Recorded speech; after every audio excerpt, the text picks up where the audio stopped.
Well, hello there. Before I start this interview, I gotta say, if you hear some chickens and roosters, they want to be podcasters as well. I am usually in Kansas, but today I'm recording from Puerto Rico, visiting my family. So I just had to make that quick note before the episode. Sorry if you hear any background noise. But, anyways, let's get the show started. Hello and welcome to Life with Francy podcast, a place you will find all kinds of conversations like mental health, self care, self love, trauma, hobbies, and more. With this podcast, I want to create a community where we support one another to get to the next level in personal and business life. Hope you enjoyed this episode. Now, let's get this show started. On this episode, I have the pleasure to talk to Jennifer. She is an author of a bestseller, Empathic Mastery, and three multi authors books, an energy healer and psychic is over 33 decades of experience, a mentor and a trainer for EFT International. Her expertise is all things empath, emotional, psychic, and spiritual development. Her mission and passion is to help empath understand the impact of their sensitivity and share information and tools to help them shift from psychic overwhelm to being thriving light in this world. And I love EFT and empath. As an empath, I can relate. So I just can't wait to get this conversation going. So, welcome, Jennifer. Tell us, what is life with Jennifer?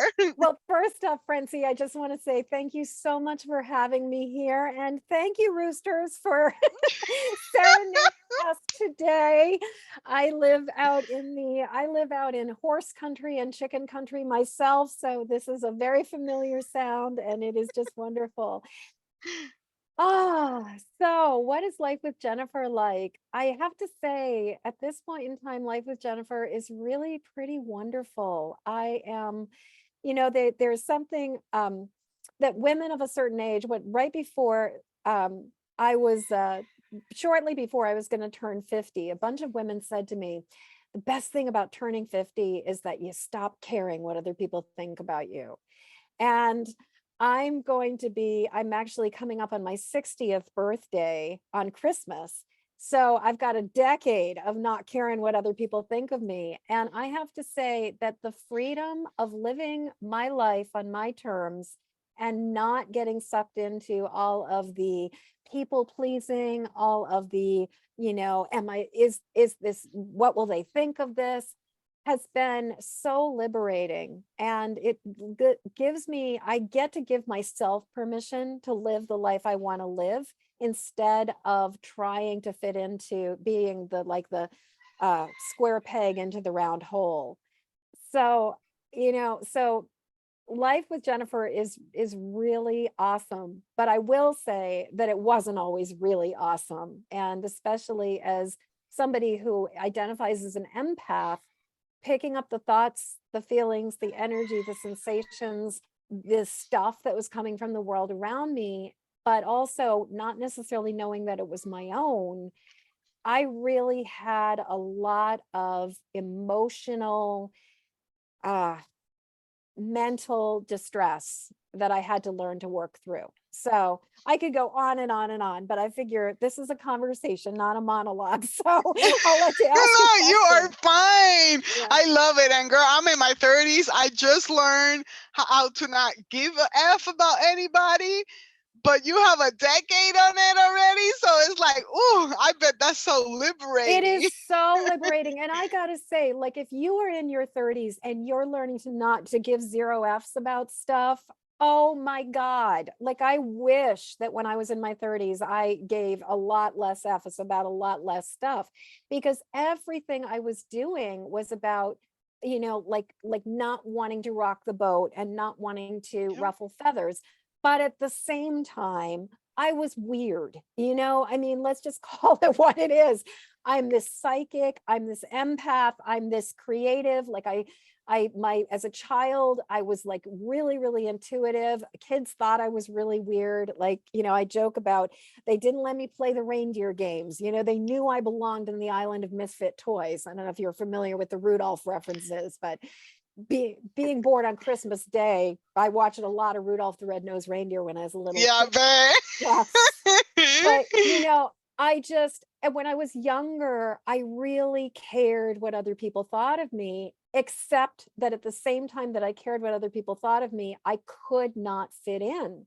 I just did not I could not tick the boxes. I was horrible in sports. I saw the world in a really different way. As you can tell from just the fact that I'm so chatty, I was a total chatterbox. And I process the world by talking, but I also process the world by making art, by, having a very vivid imagination. Now that was an impressive rooster, I gotta say. I know. I'm trying so hard. Like, here I am, like talking about trying to impress people, and the rooster's just like, I am gonna be me. Yeah. like, He like wants some fame too. it's just like, I mean, the timing couldn't have been better, because we're talking about giving 0 Fs, and the rooster gives 0 Fs, like totally gives 0 Fs here, yeah. Yeah, I am in my room. Yeah. And my dad has roosters and chickens, Yeah, but there's like at least 3 or 4 right by the window. For right the by the people on window. YouTube, they can see what I'm pointing at because I post my Yeah. interviews on YouTube. So we're gonna have a hard time trying to stay on subject, but we got this. We got this. We totally got this. We know where we're going with this. We know what we're Yeah. doing with this. Yeah. Oh my God. No, and I can totally relate because, like, being an empath, I'm not too familiar with the psychic world. Mhm. I am come from a family. I just said it that a cousin probably was gonna do an exorcism on me because I said that I was bisexual. Oh. So that's the kind of family that I have. And when it comes to psychic and all that stuff, they definitely say that that's the devil. So Mhm, they don't mhm. want to know anything about, but I can relate about empath Yeah. Yeah.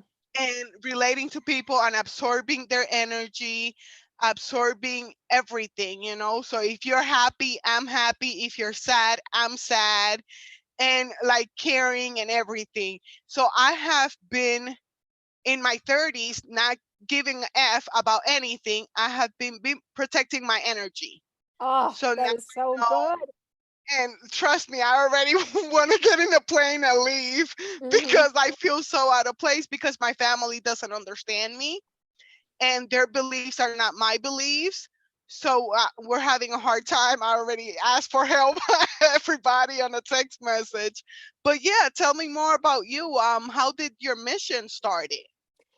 So my mission started, I think it starts in a lot of ways for a lot of different people, for a lot of people this way, which is that, I got sick and tired of being sick and tired. I really got to a place where the way I was living my life was not working for me. And I was constantly, I was talking about how I was constantly wanting to fit in, but couldn't fit in. And so I was always kind of caught between a rock and a hard place, because there was the part of me that was like, it was like I had my foot on the emergency brake and my foot on the accelerator at the same time, always. And so this was creating a great deal of stress, a great deal of tension. I was getting myself into bad relationships. I was struggling with a lot of anxiousness. I was struggling with a lot of, like blueness and depression, nightmares, all kinds of stuff. And I was just a hot mess, to put, not to find a point on it. And so I needed relief. I needed an answer. And one of the very first answers that came along for me was when I was like in my early 20s. I had been smoking cigarettes. And at the age of 23, I decided to quit smoking. But when I quit smoking, I gained like 40 pounds of weight within 4 months, which I'm 5'1". 40 pounds is a lot of weight for a person with my frame. And so I felt really completely out of control. And that was kind of where my journey started, was in looking at my relationship with food and how I was using it to self-soothe.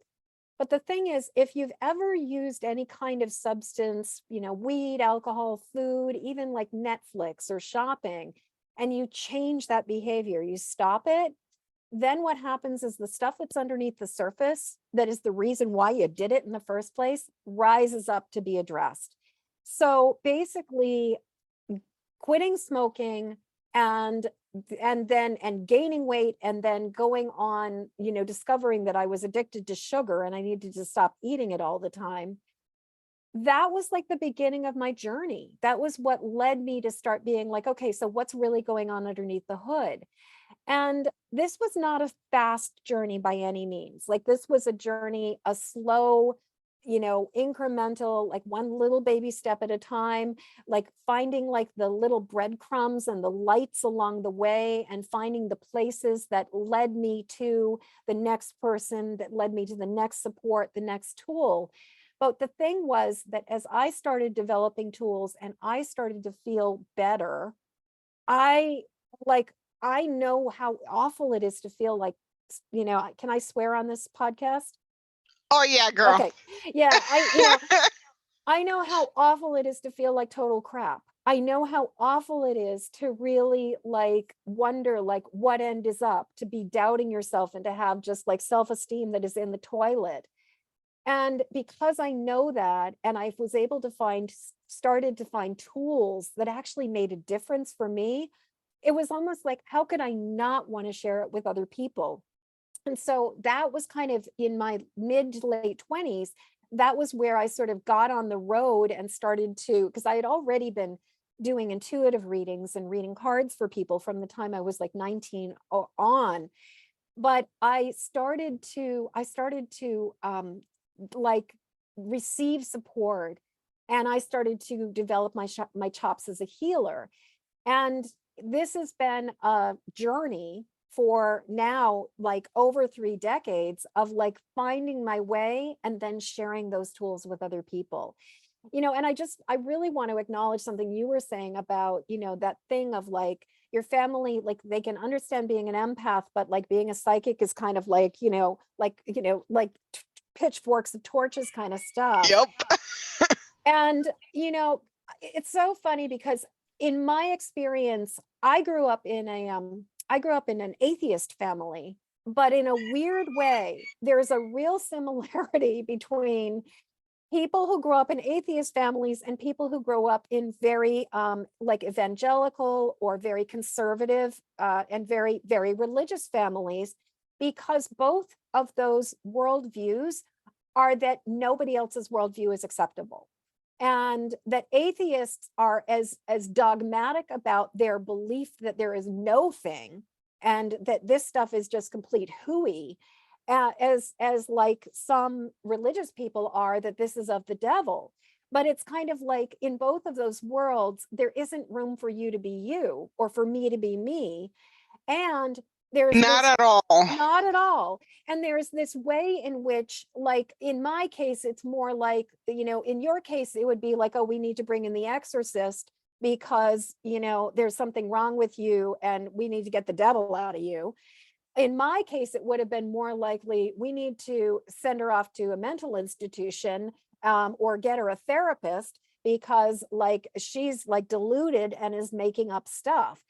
But what's so sad about it is that in both cases, it's like we grow up in these environments where we are doubting our truth. We're doubting ourselves. We're kind of questioning what's real. And I think that I'm imagining that for both you and I, that we had to sort of say, no, this is my truth. This is my reality. This is my experience. And, like you can go F yourself if you don't like it, but this is like my life. I only get this one life. I mean, I do believe in reincarnation, but as Jennifer, I get this one life. And it's like, I got to be true to me, because it's like it's like I'm the one I'm going to bed with at night. I'm the one I'm waking up in the morning with. And it doesn't really matter what another person thinks, you know? Yeah, and that's what I Yeah. was trying to explain to this person because I'm 34, no, 35. I'm 35. I just had a birthday not too long ago. Happy For other birthday. people, thank you. This is recorded in December, but it's not going to come out till January. Mhm. So, because I bash record. And so I'm trying to get my podcast ready.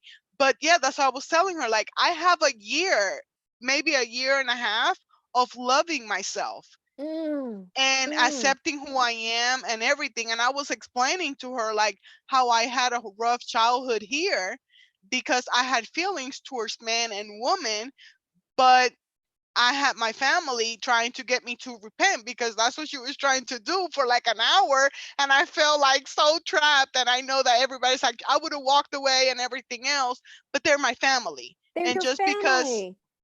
we don't share the same beliefs, and that's what I was trying to tell her. And then I was like, okay, if I could tell you in English, you can understand what I'm trying to say because I couldn't say beliefs in Spanish. So I was having this conversation in a different language and I just couldn't get it out there. But yeah, and it's people don't understand the struggle that you have with your own self for somebody else to come and bring those beliefs to you as well. Yeah. So it's not till you start loving yourself, start accepting yourself, start knowing your worth, that you're like, I don't care what you come at me with. This is who I am. I am sure of it. Love me or hate me, but this is who I am. And Yeah. it's hard for people to get there. It really is. And especially, you talk about family and the pressure to fit in and the pressure to go along, to get along, and all of this stuff. And one of the things that I've realized as about being an empath is that empaths, so just to define it, because we haven't really, just to be clear about what I at least understand an empath to be. So first off, I just want to say empath is a science fiction term. It is not a diagnosis, and it is not like it's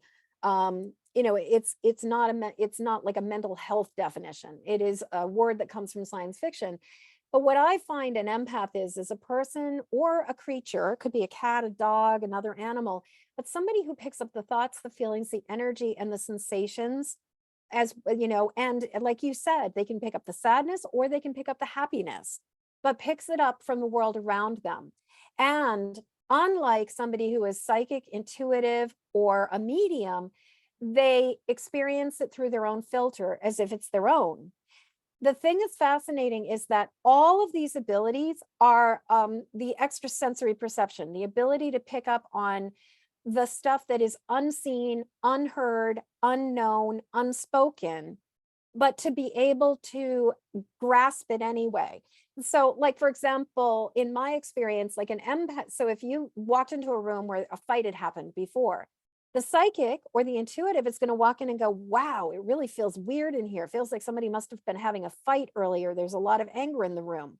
The empath walks into the room and goes, oh my God, I just feel like I just got hit with the anger stick. I just feel like I got punched in the gut. What just happened to me?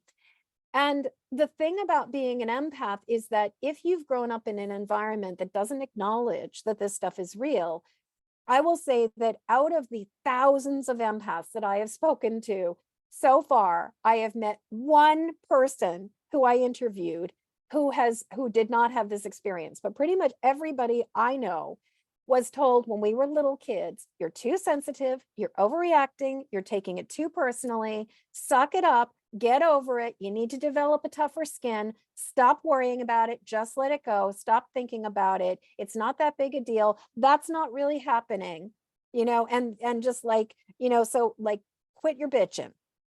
And the thing is that when we grow up in those kinds of environments where we're picking up things that nobody else is willing to, like we're picking up what people are putting down, but they're not even owning that they just put it down. It can be so incredibly, incredibly confusing because like psychics and intuitives and even mediums, we can pick up the paranormal, the extra unseen things, but we filter it through our own filter, which can make it incredibly confusing. And unlike somebody who's maybe psychic or intuitive, because we're feeling other people's stuff, we also feel their pressure, we feel their willpower, we feel the part of them that wants to control us, that wants us to be a certain way. And so not only are we dealing with our own sense of like doubt and confusion, and then of course, like anytime you're going against, like I use the word queerdo, like if you're like to describe like those of us who are kind of, weird and queer and just outside of the box. And whether it's that you're queer as in like an empath, or queer as in like gender fluid, or queer as in somewhere like not just heterosexual normal, but any of those things. And I think, like there's some of us who are just kind of in that kind of weirdo category where we are not quite the same as everybody else. And as empaths, the thing is, we feel their worry, we feel their pressure, we feel the part of them that really loves us and wants to do and just wants us to be safe and good. But it can be so incredibly confusing because we're also up against the part of us that is like, oh my God, am I on the right path? Am I going, am I going down the primrose path to hell? Like, am I just completely deluded? Or, so it gets really hard. So the fact that like you're here at 35 and you are saying yes to yourself, that you are saying yes to the truth of who you are, like Francie, you are so ahead of the game. You are just so ahead of the game. It's awesome. Thank you. Awesome.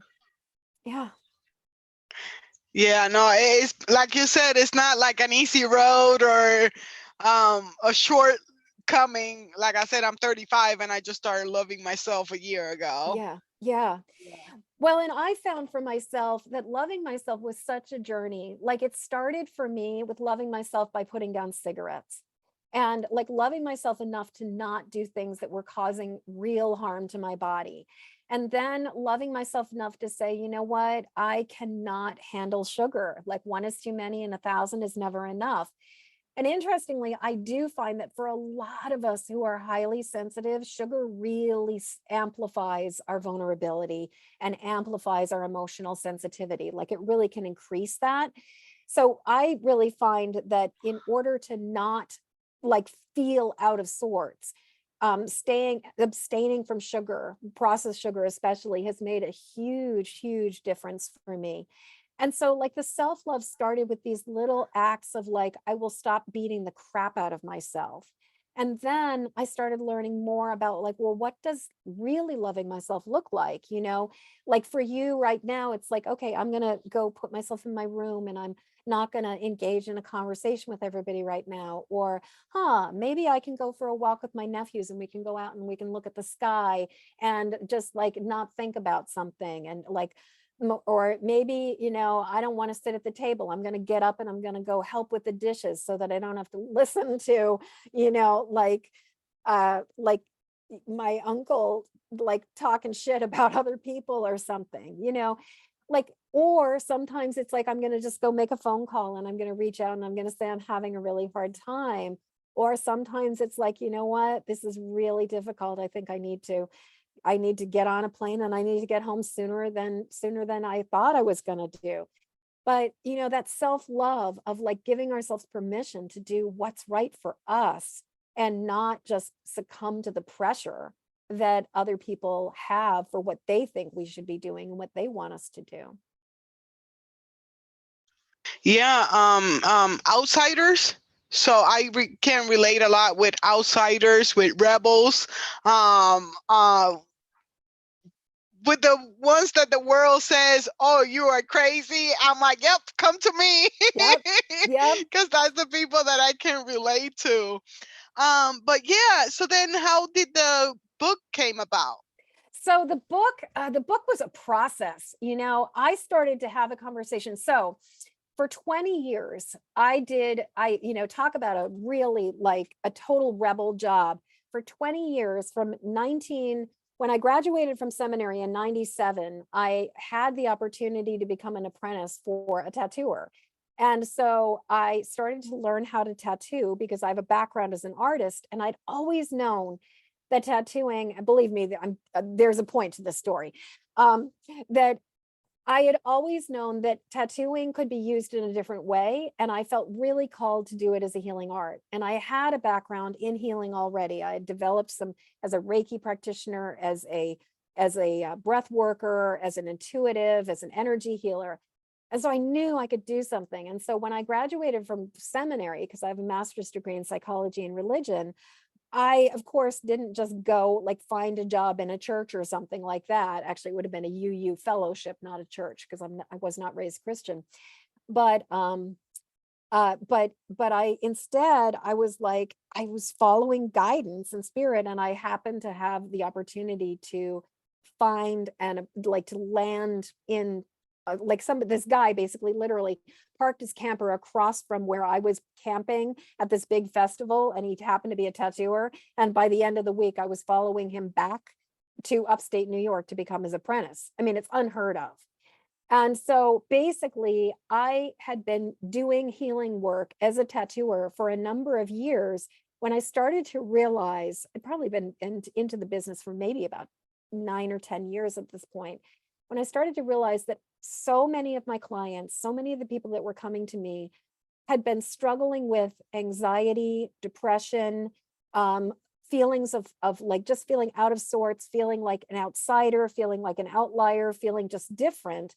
And what I noticed was that as I started to have this conversation, what was common among all of them was that they were highly sensitive empaths, that they had a lot of psychic ability, because in my experience, intuition, psychic ability, and empathic all kind of go together.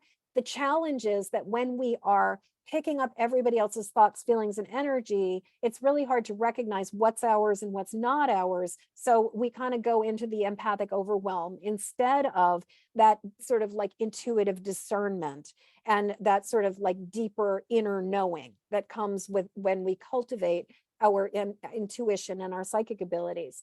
But what I was finding was that so many of the people I was working with were struggling with the fact that they were taking on the thoughts, feelings, and energy from the world around them. And then they were being told that there was something wrong with them because they were too emotional and overreacting, when the truth is they were just picking up what was going on in the world. So I started to notice this theme over and over again. And I started to realize, like, I have been working with this my entire life, or at least since, like since my mid to late 20s, I've been dealing with this. I need to do something with this. So I first started to think about the idea of writing this book. And the working title was originally The Care and Feeding of Your Psychic Self Living in a Muggle World. And as I continued to do this, because the word empath wasn't even really that common yet, I started to, at some point, I had this like moment of like light dawns, like it was this total epiphany where I was like, oh my God, we're all empaths. And that's when I started to realize like I wanted to do something. So I am a very verbal person, if you haven't figured that out. And I basically, everything comes through my channel. Like I'm a channel, like I'm a verbal channel, like information comes through me speaking it. So what I decided to do was, back in 2016, I did a 3-day workshop with a bunch of dear friends who were all empaths, where I basically took a bunch of material I'd been working with, and I also took a bunch of questions that had been coming from my Facebook page from other empaths, and I just basically responded to everything. So I did this 3-day event. And then what I did is, after I did this 3-day thing in the fall, I took all of that material and I turned it into a course. And I taught it over the course of like a 9-week program. And I ran the course where I was basically teaching this 5-step system. And so I started developing the 5-step system. And then from that, what I did is I took all of that information and I transcribed all of the audio. And so I had written words, and then threw that over to an editor. who was able to kind of sort through things, and based on the outline that we had developed and that I developed with another friend who was a writing consultant, we sort of started massaging it and putting it into all of the different places. And then the hard work started, where I got to get my butt in the chair, sit down, and really write the book. And so the process, like the book, I started the book in 2016. I published the book on October 1st of 2019, just in time before all hell broke loose in the world. But I got the book, I started the book, and it took me the time that it took. And what I will say is, in a world that's so focused on productivity, that's so focused on, like 10xing everything and like tripling your income every single month, and all of these ideas of like productivity and like do, I could not force myself to get it done any faster, because I had to overcome so much inner doubt and inner like the inner dialogue inside of me that was like, what do you have to say? What is, like, who wants to hear this? What is the value of this? It's dangerous to put yourself out there. People are going to think you're weird. People are going to judge you. People are going to come back and tell you that you're wrong. Like all of that stuff. Like I had to, every single time I sat myself down in the chair and started to write, I had to overcome the part of me that was really, really resistant to taking a risk and putting myself out into the world. And I had to do that again when I recorded the audiobook, because, like, let me just tell you, I know if you edit your own, like if you're editing your podcast, how hard it can be sometimes to listen to your own voice. And so I didn't It's so edit it. hard, but It's so editing is hard. like one of the things that I don't do. That's why I'm Yeah, over here muting myself and right, everything, right. because editing is so hard. And I can't believe you did your own audiobook as well. I did. That's I did. amazing. Oh, it was incredible. And I've learned so much. I was really lucky. For one thing, I have a friend who is and colleague who is a like world renowned audiobook narrator for fiction and as well as nonfiction. She's spectacular. And she and I, like, I reached out to her and I was like, can I hire you to be a consultant for me for like a conversation about what do I need to do? So my very first step in making the audiobook was reaching out to my friend Tavia and getting some help about that. And so I got started on the right path. But even with that, there was a lot of learning. There was a major learning curve. And I will definitely, because I'm working on my next solo book right now. And I know, like, I will approach my audiobook in a really different way than I did with the first one. Because for one thing, you can actually now hire people to do a virtual be a virtual producer, so that if like they're reading the script along with you, and if you do like what I call a wordo, you don't have to go back through and re-record it later. They just do a rollback on you, and essentially, they do a rollback on you and have you and sort of like and have you fix it right there and then, as opposed to when I was finished, I had my one of my assistants and one of my dear friends who's also an editor for me, my friend Amy, combed through 12 frickin' hours of audio and found and gave me a punch list with, I think there was like on some chapters there were upwards of like 150 edits that I needed to make, where I had to go back in. And the thing is, you have to go back in and you have to match your audio as exactly as you possibly can. Or if you've ever listened to an audiobook where like you're listening and then suddenly it's like a sentence comes in that is completely jarring, like it sounds completely different. That's basically where somebody had to go back in and re-edit something, but they didn't have their sound levels the same, or their voice or their tone. So I am a Capricorn sun with Virgo rising, and I'm a total perfectionist. So I was just determined to get it right. Fortunately, I also had really great sound editors and people. Like, I did not do my own sound editing. I hired out, that is something that's worth its weight. A good sound editor is worth their weight in gold. And so I had other people who were doing the post-production work for me, but it was, I mean, it was just an incredible process. And I would say for anybody who's listening, if you've got a creative project in you, if you've got something burning inside of you where the universe is like, you got to do this thing, expect to be coming up against your stuff. Just expect that it's not going to be easy. Expect that sometimes it will be delightful and fun and wonderful, but just because you're called to do it doesn't mean that you aren't going to have to face your monsters that are still in the closet. And even if you've done a lot of work, chances are there's still some stuff that's like under that pile of laundry that you forgot about. And there is nothing that will bring your shit up faster and better than committing to then saying yes to your destiny. I 1000% agree with that. Right now, I have done a lot of inner work, inner child work, and Obviously, yeah. trauma work, and oh my gosh, you name it. My family's been dying laughing because I say that it's not a funny situation, and I want to respect others that have gone through my pain. But I say that my biological father gave me a PhD in every single type of abuse. So Mhm. I'm able to help others, and they laugh because of the way that I say it. But they're like, I didn't know that. Like, I was like, yeah, you guys don't know because I live by myself in Kansas, and everything that I have gone through is on my own. But now, as we going on December, in a couple of days, I'm gonna be launching my website and launching a membership and everything like that.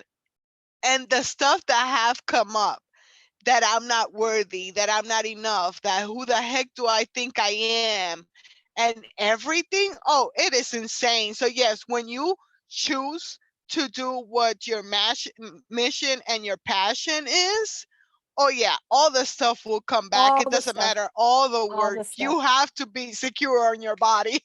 Well, and also I think we have to be really, really kind to ourselves and really patient. You know, that sometimes you can't, in my personal experience, sometimes you cannot force it. Sometimes, like, the only thing you can do is honor your resistance and honor the limits and honor the fact that you've done as much as you could in a day, and you got to tap out. You just got to say, okay, this is good enough for today.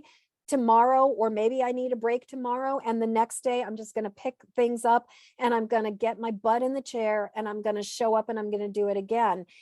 And I really think that, you know, our ego is so invested in this idea of all or nothing and getting it all done and like this timeline and when we're supposed to do it.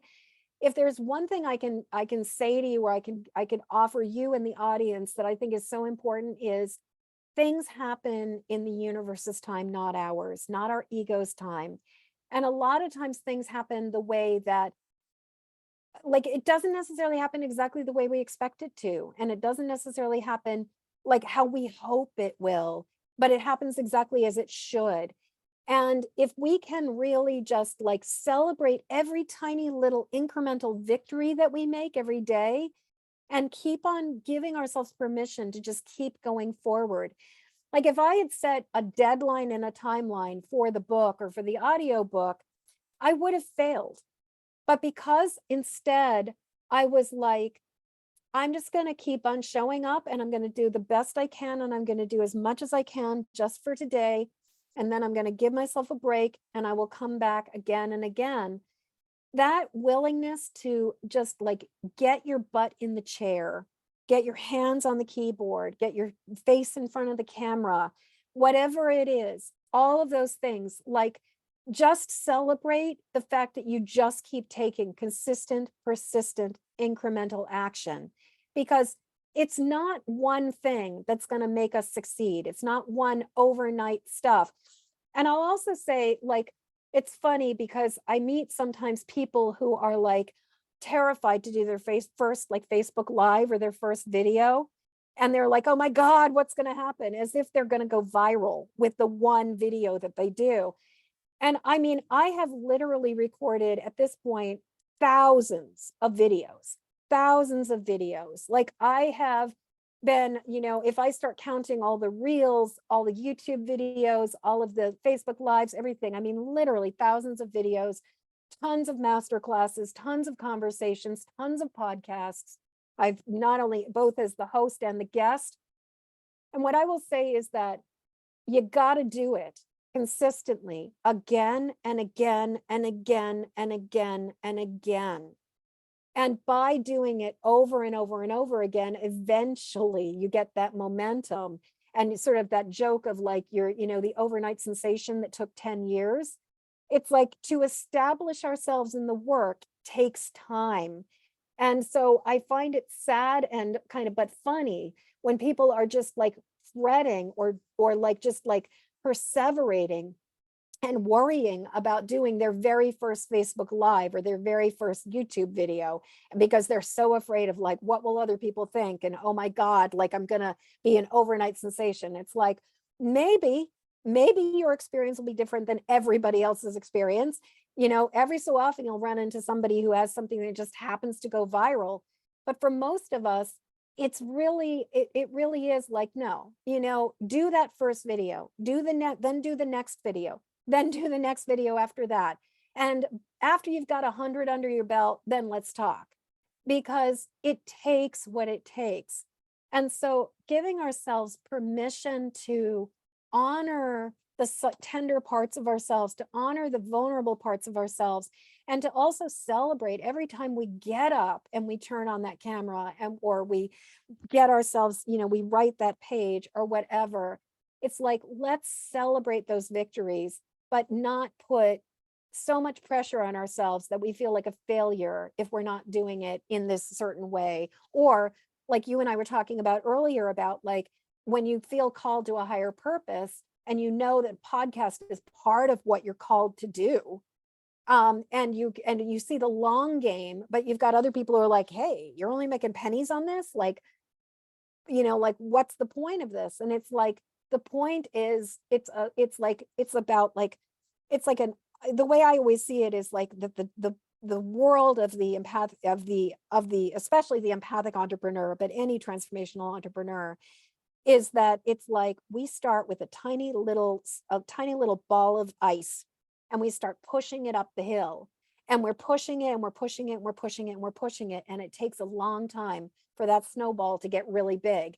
But it takes even more effort to get that huge snowball up to the top of the hill so that eventually we can push it and it will roll down the hill and it will start to gain its momentum. But the thing is, people only see other people's businesses after that snowball is rolling down the hill. They have no idea what it took to keep on showing up day in, day out, month in, month out, year in, year out, and keep pushing that snowball up the hill when it feels like, oh my God, this is so heavy. I'm so tired. I'm so exhausted. Is this ever going to work? Because there is a long period of time for many of us, upwards of a few of years, like years, sometimes decades, where we are pushing the snowball up the hill and we're not necessarily seeing the results that we can sense are like in the future.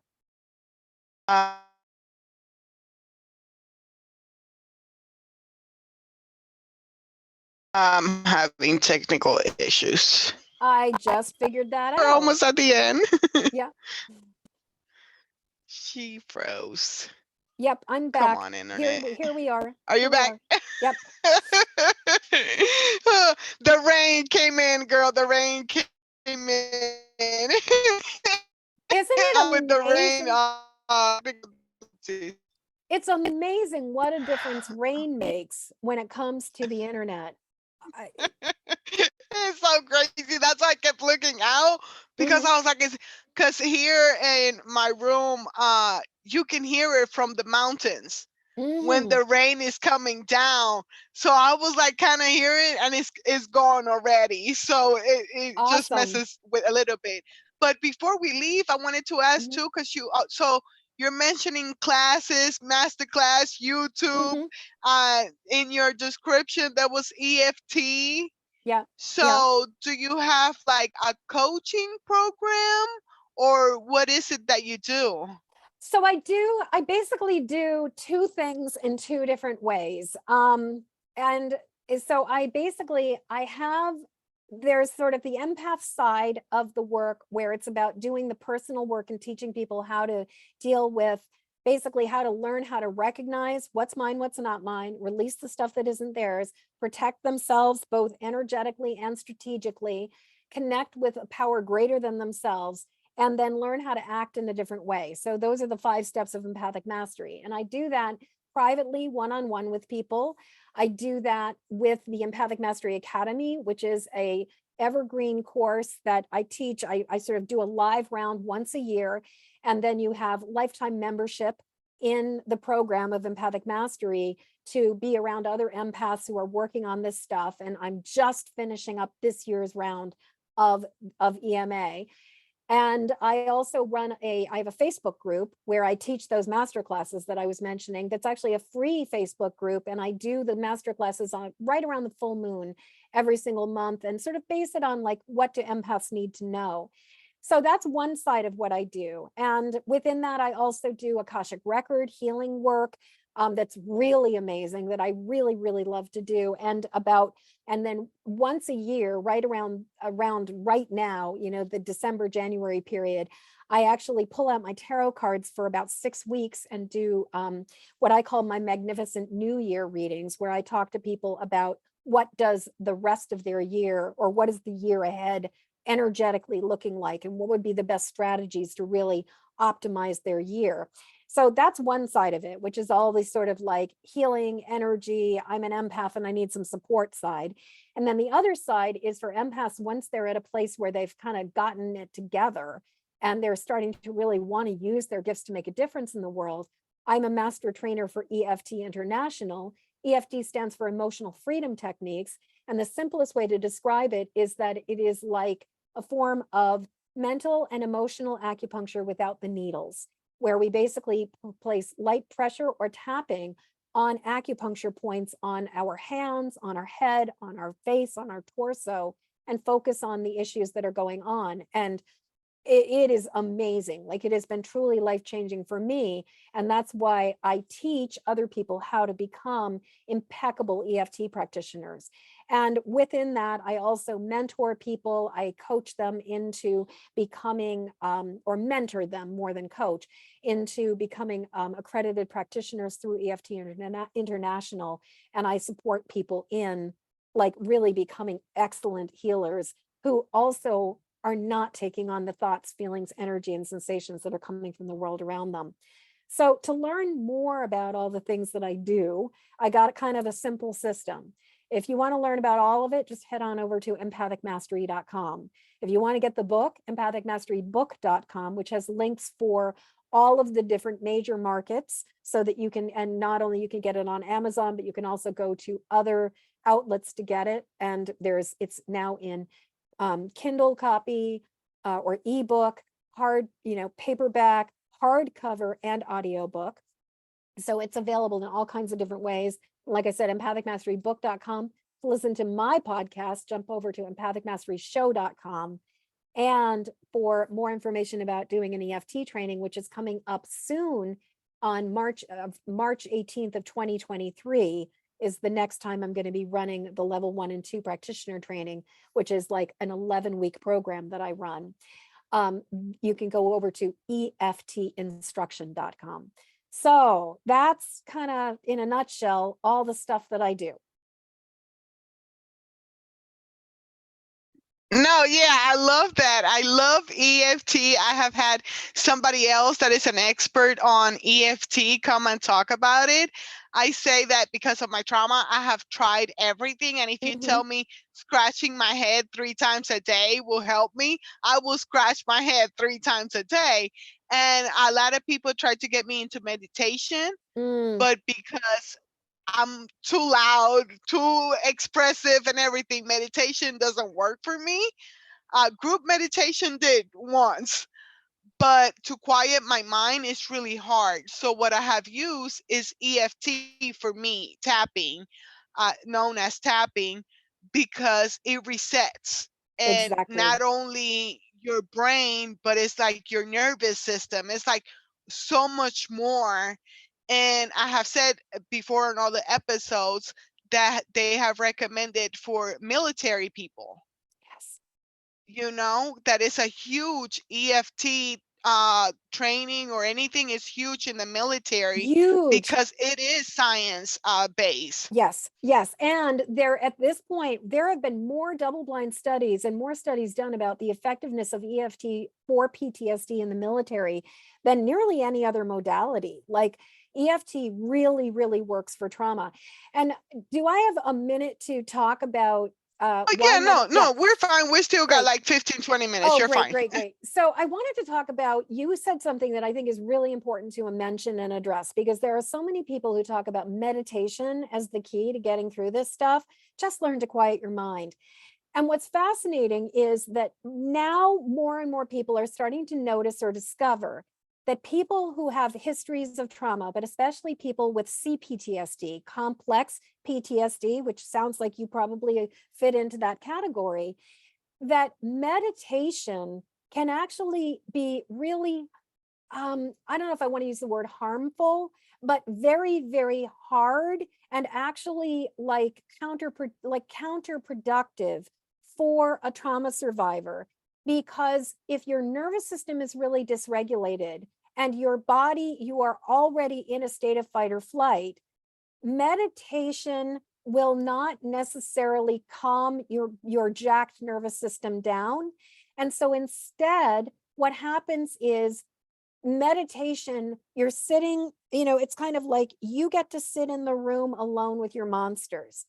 And while meditation is talking about, yeah, part of the work is to sit alone in your room with the monsters, if you're talking about an average person who has, some little T traumas, maybe one or two big T traumas in their life, but like experienced sort of what I guess I would say an ordinary childhood, or like where they're not dealing with a lot of PTSD, then yeah, you get to deal with your monsters and you say hi to the monster and you just kind of sit with that monster and learn how to hold the space for it. But the thing is, when you're talking about people who have been through hell and back, sometimes we have to learn how to reboot the nervous system, and we have to deal with getting the body safe before meditation is going to work. And so there, if you kind of start looking around, you'll find some, like psychotherapists who are out there talking about this, and people especially who are kind of more in that like neuropsychology world, who are saying, yeah, meditation does not work for all trauma survivors. And as a matter of fact, it can be harmful. It can be really hard. And then, of course, because you got all these people who are saying, what's wrong with you? Why can't you meditate? Meditation is supposed to be good for you. But the thing is that if your nervous system is just on red alert, all you're going to be doing is sitting on that cushion and listening to the alarm bells getting louder and louder and louder. And Yeah, I and totally yeah, agree with you. We're not batching meditation. I just want to make sure we're no, not batching meditation. not If at it works for all. you, congratulations. Awesome for you. But yeah, like you explained it, when you sit down and bring the monsters in, yeah, some people like can't do that. And No, that's pretty much is I can't quiet my mind no. because it's going 100%. But when I'm doing tapping and saying the stuff that I believe, to switching it to something that could be more believable, that is more loving and more accepted, that I believe it, Mhm. it works a lot better when it comes to trauma responses and things like that. So yeah, I love that you're doing the difference Yeah. in both of them. Well, and meditation is an incredibly, incredibly powerful, effective tool that we can use once our nervous system is regulated, like the classic kind of like sit on the cushion and be really zen. It's a wonderful tool. I'm not bashing meditation at all. But what I am saying is that we got to get our house in order. We've got to get our bodies safe in order for meditation to be effective and to not just be like agonizing. And personally, I'm a really big fan. I'm a really big fan of, it's really funny, speaking of spirit, I have a friend who has done quite a bit of Vipassana and meditation, and he and I have had a number of conversations about, just kind of like what comes up when you're meditating. And a text message just came across my screen from him. So I'm kind of like, because I was literally thinking of him a second ago, because, he and I have talked about sometimes what comes up when you go on like a meditation retreat. But I've personally found that, like, the way I look at it is like there's sort of what I call cool meditation, like that sort of like Zen, Vipassana, sitting on the cushion and just like breathing, noticing your breath and just being present with the feelings, or noticing and witnessing what's coming and going and just letting it all pass, kind of like watching clouds in the sky. And that has never, like, until I really learned how to calm my nervous system, I could not do that like you, because my mind was going a million miles an hour. And every time I'd start to quiet down, something would pop up and I would be like watching the movies and seeing all the stuff. But I also believe there's what I would call the warm meditation. We got the cool meditation and the warm meditation, and that's more like tapping, could be considered kind of almost a form of warm meditation, where we're just touching, like tapping the points and breathing, and maybe saying words or saying a prayer or saying a mantra, or even saying just the negative thing, this headache, this headache, this headache. That is another way to focus and concentrate. But because we're being given something to entrain our mind to, then it's kind of like, it's like we're kind of on a track that allows us to get to a destination. And with some of us with really unruly minds, we kind of need those, like, I don't know if you've ever played like kiddie bowling, where they have like the gutter guards that come up on either side to keep the ball in. But like some of us need gutter guards. Like we're not going to necessarily do so well without some kind of protection. So like mindful breathing exercises, tapping, I love, love, love for a variation of meditation, doing what I call touch and breathe, where it's like you just put your hand on the top of, on the points. I start at the top of the head, breathe in calmness and peace, and breathe out any distractions, any worry, any stress. And then moving on to the eyebrow points, breathing in calmness and peace, and breathing out any tension and worry. Side of the eyes, again, breathing in calmness and peace, and breathing out tension and worry. Under the eyes, breathing in calmness and peace, breathing out tension and worry. Under the nose, and I mean, I don't know if you can hear, but my whole system is calming down as I do this. And then under the lip, again, just breathing in that calmness, breathing out any distractions. Then the collarbones, again, in and out, and then under the arm, in and out, and then back to the top of the head. That for me is a meditation that allows me to calm my nervous system down, but also allows my body to know that I'm safe, that I'm okay. Another thing that for me, because, even though I was raised in a agnostic and atheist family, prayer is something that really works really well for me. And so I actually find that actually picking up a mala or a rosary or prayer beads of some sort and repeating the same prayers over and over again, that's another kind of meditation for me, but that helps me to stay, I got the gutter guards. I'm going towards the bowling pins. I'm not going off all over the place, whereas the other kind of meditation where it's just like, sort of like, just sit and notice the thoughts, it can be really hard for some of us. And another thing that you have mentioned is like being in your body or something like that. That's another thing that I'm just learning, like as of like 2 weeks ago, of like really being in my body because of sexual trauma. Yeah, I'm very disconnected from my of body. course. So that would not help when it comes to meditation, because you're not even in your body. Exactly. If you are already living from the, the neck up, And meditate, like meditation does not help us to be embodied if we don't know how to be embodied. Like, I believe, I mean, and maybe some people happen upon it and find their way, but I think that so often it's like we need to learn how to be in our bodies first. And I hear you. When I was younger, and the first really good healer therapist I was working with, she helped me to recognize how out of my body I was, how I was constantly up in, like I was in my head and above it. Like I was not, but I was not in my body. And it has been such an amazing process to say yes to being in my body. And interestingly, talking about like getting into our body, I was listening to this other this woman who is sort of a trauma specialist and an energy expert, and she was talking about how important it is that we do not like that like sometimes even deep breathing is too much for us when we're really dysregulated. And so her suggestion is to just start with a sip of water.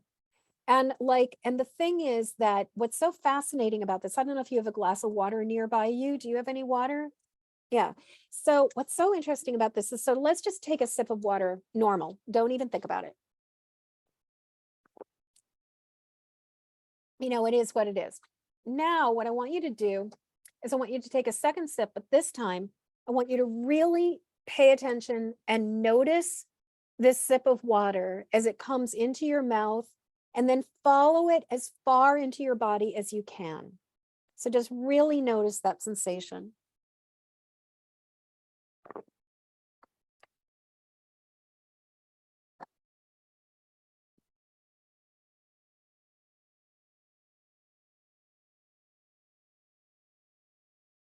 Isn't that amazing? That's crazy. Yeah. And just that exercise of drinking a sip of water helps us to bring ourselves back online and gets us back into our bodies. And I will say from my personal experience, it wasn't until I did an EFT session a couple years ago with one of my EFT colleagues, where we went back into we went back to the second trimester. Like, actually, I think it was like end of second trimester, beginning of the third trimester. I was in utero. And I suddenly had this memory of my mom getting really, really, really stressed out and her getting just flooded with adrenaline. And the situation was ridiculous. My dad had gone over to a neighbor's house for like a beer and to hang out, and he was late. And my mom just like freaked out. I mean, understandably, she's like, young and pregnant and just like not knowing what's going on. And he had said, my father was notorious for, he was the worst person with time management. If he said, I'll be back in a half hour, you could be sure it would be 2 hours later when he'd finally arrive. But I had this experience where all of a sudden I realized like I had gotten flooded with my mother's stress hormones. And like my whole body just went like on red alert. And it wasn't until me and my colleague tapped on this, and I tapped on the like the tension and the worry and the fear, that my nervous system like stood down. And it was like, I mean, we're talking, I was in my late 50s. And for the very first time in my entire life, I did not feel like I was on red alert. I did not feel like my nervous system was like hijacked. And I think that that's the thing. So many of us, we don't even come into this life calm because of our mother's trauma, because of the things that she's been through, because of the experiences that she has while we are cooking inside of her. We come into this world in a state of anxiousness, in a state of like being hyper vigilant and being really hijacked. And I will just say that there was something so amazingly calming, like unlike anything I'd ever experienced before in my life. Once we tapped out all of that distress, it was like, oh, this is what it feels like to be, quote, normal. This is what it feels like to be a calm human being. And I mean, I could go down an entire rabbit hole about just the impact, like the significance of both the inherited trauma, because it is now being proven scientifically that we inherit trauma and it's passed from generation. Generational karma, I mean, trauma Trauma, exactly. is a real thing. It's a real thing. But then also we spend up, up to or around 9 months cooking inside of another human being's body. We are a cell, when our mother is inside of her mother's body, we are a cell in our mother's body. So that means we are a cell in our grandmother's body. Like we exist as a cell in our grandmother's body inside of our mother's ovaries. So we are inside of our grandmother as she's carrying our mother. So that means that we're picking up all of our grandmother's stuff. We are inside it. And then when we're inside of our mother, we are just like this captive audience to all of her thoughts, her feelings, her worries, and her stress hormones, as well as all of her other hormones coursing through her body. And so it's like, not only do we inherit this stuff through our DNA, but energetically, emotionally, we're picking up all of this stuff about what the safety of the world, about the way that the world works. And I'm imagining if you got a PhD from your dad about, with all the things, that your mom at least got a bachelor's degree from him in terms of abuse and trauma, because it doesn't just, yeah. And so you were like cooking inside of and developing and forming inside of a situation where I can only imagine that there probably was some serious domestic violence going on. It's like, it's just a total setup. Yeah. Yeah, no, between both of my families, I was set up for failure. But I am relentless, and I have a resilience in me that nobody can like describe it, because it's just like the power that I have is just incredible. But it comes with a lot of work, a lot of therapy, a lot of mentorship, because I have been with my mentor for a couple of years, and just not giving in, not giving up on myself. Yeah. But I truly appreciate this conversation. I really had a hard time. I think we already passed the hour, but I don't care because it has been amazing. I wish I could have talked more, but I've been keeping myself on mute because of the roosters and everything else going behind the scenes. But is there anything else that you would like for my audience, my listeners to know? And I will have all the links in the show notes.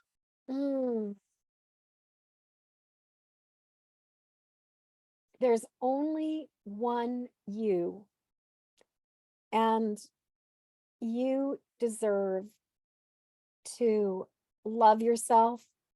You deserve to trust yourself. You deserve to do what's right for you, regardless of what anybody else is thinking. And it just, oh goodness, I had this thought and then it just like went out of my head there. I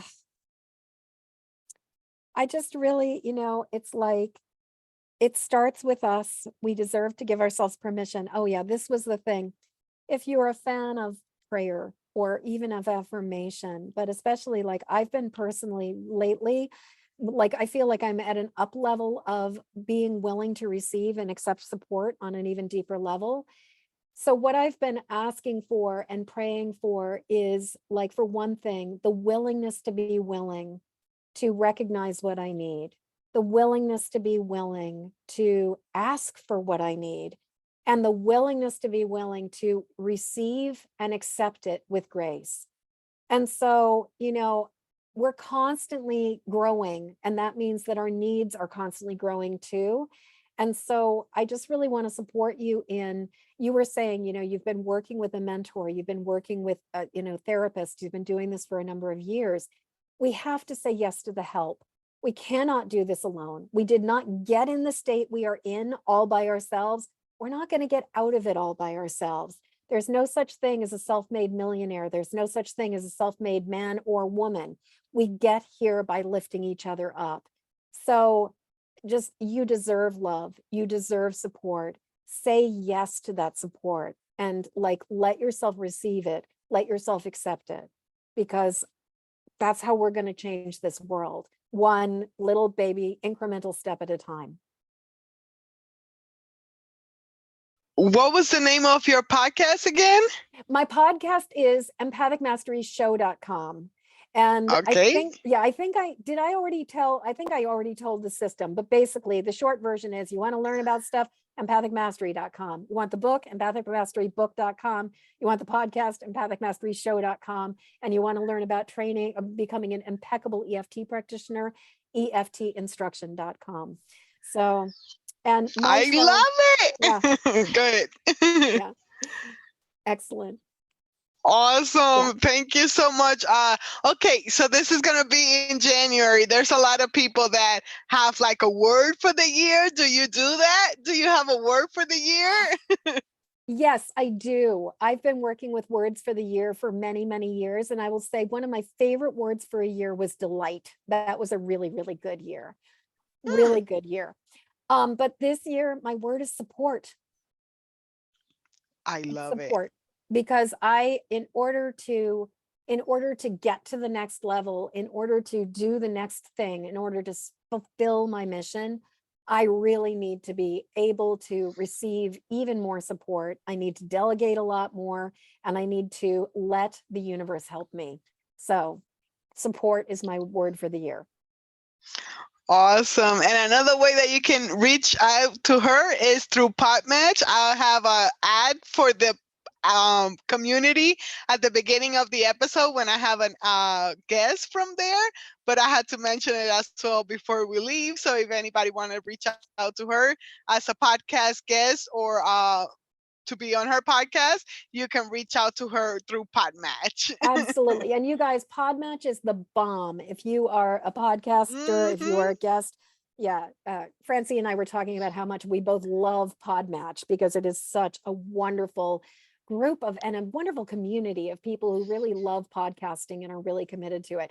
I will let you know that I am currently taking a break from recording any interviews, because I've batched the season that goes to the end of June. And then Okay. I will be starting to look for, and the other thing is, if you are looking to pitch a show to me, you got to be an empath.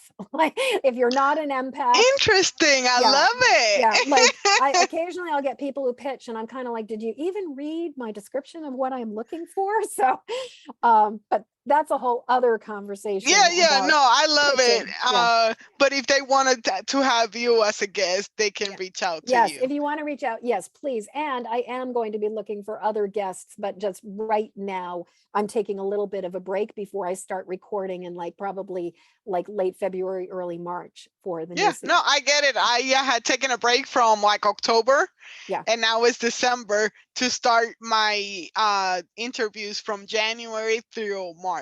So I have exactly. 3 months of interviews covered. But thank you so much for your time and your mission and your message and everything that you have to bring to the table. Oh, Francie, thank you so much for having me here. This feels like an absolute divine appointment. This conversation has just been so juicy and rich and good. Thank you. You're very welcome. Well, hope you enjoyed this episode. Thank you for so much for listening again, and have a blessed day.